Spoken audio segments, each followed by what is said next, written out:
It was so windy. Luckily doesn't went out away. Hold on. Oh my goodness. Probably went to the neighbor. Punta po tayong Walmart mga loves. Pagkatapos noon, pagdating namin sa Walmart, hindi agad kami nakaalis kasi may kausap si Mister. Should be ready any minute. I'm saying to myself at 8:30, you said you're going to test the car.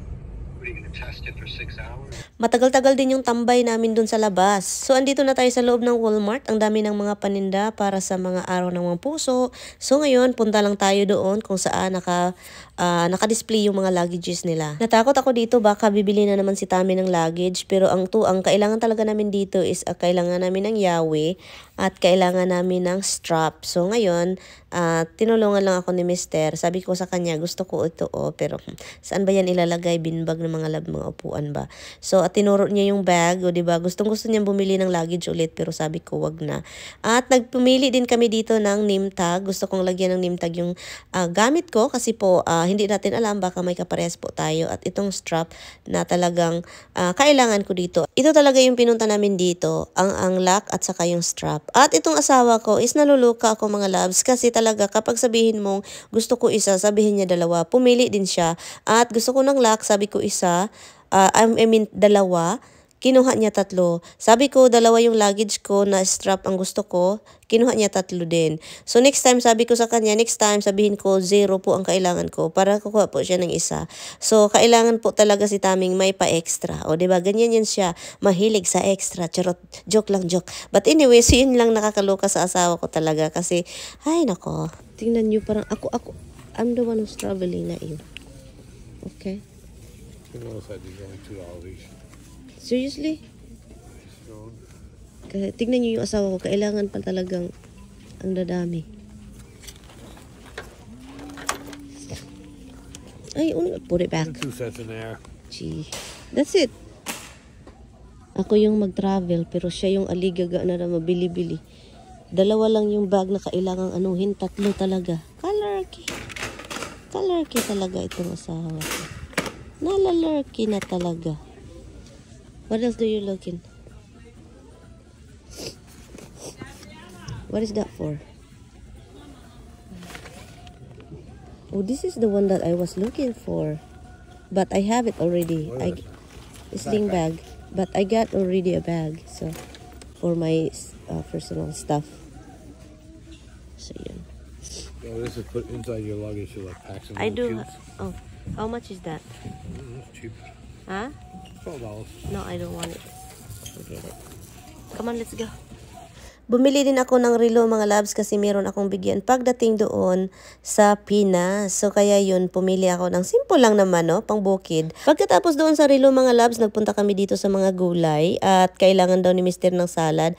At yun, kumuha na siya. At naalala din pala niya yung pagkain ng aso, yung chicken na frozen. At wala na pala kami. So kailangan bumili na naman kami dito para sa aming aso. Kasi nga wala ako dito. That's a small one.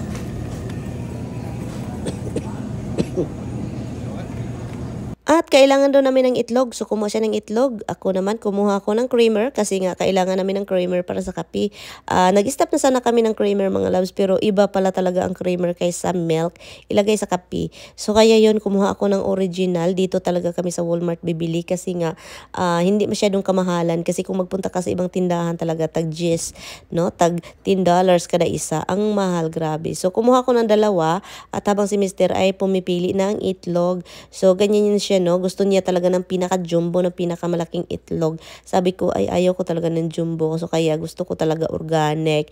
At kumuha din kami ng butter, no? Kailangan na margarine man ata ito. So, yun. At lumabas na din kami. Finally, tapos na. I'll do it. I only want to have to see the part. Where we're at. Huh? Smoking is dangerous to my health. Ito yung sikreto ko mga loves, kailangan ko talagang sabihin kay Tami na alis kami agad pagdating sa tindahan kasi nga magluluto pa ako. Kasi kung hindi ko sasabihin na tara alis tayo, ang mangyayari po is matagalan kami sa tindahan at ang daming mapupulot ni Mister na grocery. So every time na maggrocery kami, may excuse talaga akong magluto. Sabihin ko magluto pa ako dong ayaw kong sobrang late maluto, di ba? Atik-atik galor. At pagdating ng bahay, kailangan mo pang isauli itong ilagay kung saan dapat ilagay ang mga ginogrocery mo. At ang ingay ko talaga usually kapag nasa garahean na kami.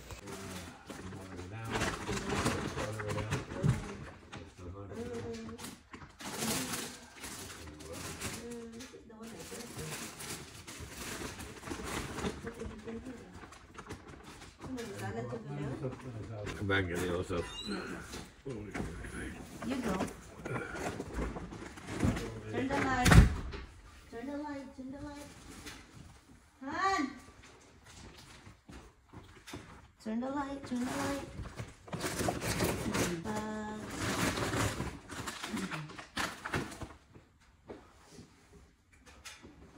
In the old servicio na antiburidugang.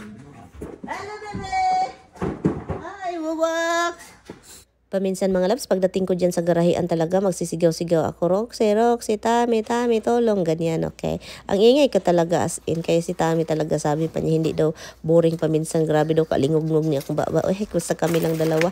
But anyway, so yun yung mga nabili namin at kailangan ko lang silang ilagay sa ating refrigerator, yung mga itlog na nabili ni Tami at ang dami-dami.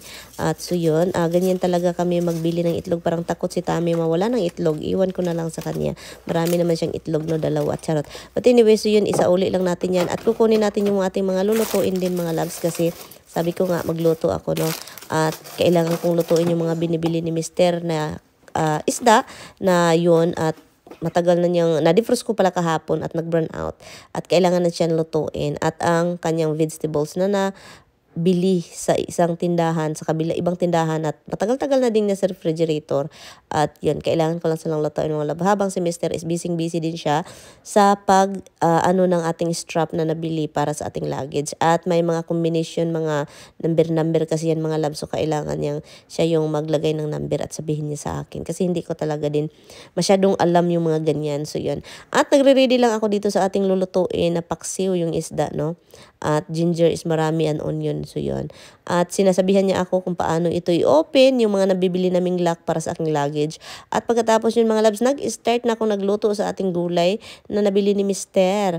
You know, at sabi ko sa kanya, next time huwag ka nang bibili ng ganito na gulay kasi po, yung mga ready cut na siya mga labs and din minimix-mix na lang. Wala akong tiwala sa mga ganyan, no? Kasi paminsan magkita mo sa ibang tindahan kahit ano-ano na lang yung mga pinaglalagay nila, mga maliliit na cut and din ang mamahal ng mga paninda nila. At andito na yung ating karne. At yun, tapos na kaming nag-dinner mga labs actually. And din si Roxy, sabi ko kay Roxy, punta ka dito sa akin Roxy. Pero nagpunta talaga siya doon sa kanyang ama. Kasi talaga yung ama niya is pinipili kaysa sa akin, di ba? Tami is number 1 talaga. Ako talaga hindi. But anyway mga love, salamat po sa inyong panunood. Kita-kits na lang tayo sa susunod nating vlog. Good night po. Bye-bye.